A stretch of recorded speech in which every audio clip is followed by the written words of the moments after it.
Des boulevards étrangement fluides, des aubettes de bus vides et plus de cyclistes que d'habitude. Pas de doute, la grève nationale est bien suivie à Bruxelles. Au dépôt de la Stiba à Renault, aucun bus ni tram n'est sorti ce matin. Les 0,8% de revalorisation salariale, ici non plus, ça ne passe pas. Aujourd'hui, plus de 90% des agents de la STIB sont en grève également pour le maintien de nos prépensions.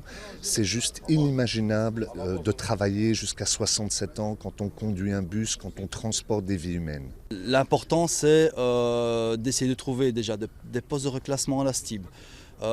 Des postes adaptés, ne plus rouler à partir d'un certain âge, essayer de voir qu'est-ce qu'on peut faire, les rediriger vers d'autres postes, beaucoup plus calmes, pour avoir une fin de carrière beaucoup plus tranquille. Un peu plus loin, des caddies empêchent tout accès aux grandes surfaces à Evere, car dans le secteur de la grande distribution aussi, les travailleurs ont du mal à boucler les fins de mois. Surtout, les nouvelles recrues engagées au barème les plus bas de la commission paritaire. Mais les nouveaux contrats qui commencent maintenant sont beaucoup moins payés, ils ont moins de primes, moins d'avantages, ainsi de suite. Ils vivent généralement chez leurs parents, ils font moins d'heures aussi.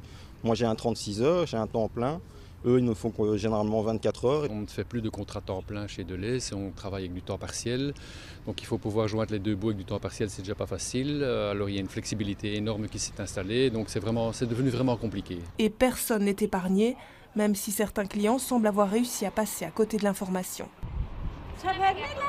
Je pensais pas, parce qu'on m'a dit que les carrefours c'était ouvert. Donc. Si, je savais qu'il y avait grève nationale, mais je ne pensais pas pour les magasins. Non. Vous comprenez les revendications ? Oui, bien sûr. Des revendications qui ne se limitent donc pas au salaire et qui semblent pour l'heure incomprises du patronat, puisque les négociations de l'accord interprofessionnel sont toujours dans l'impasse.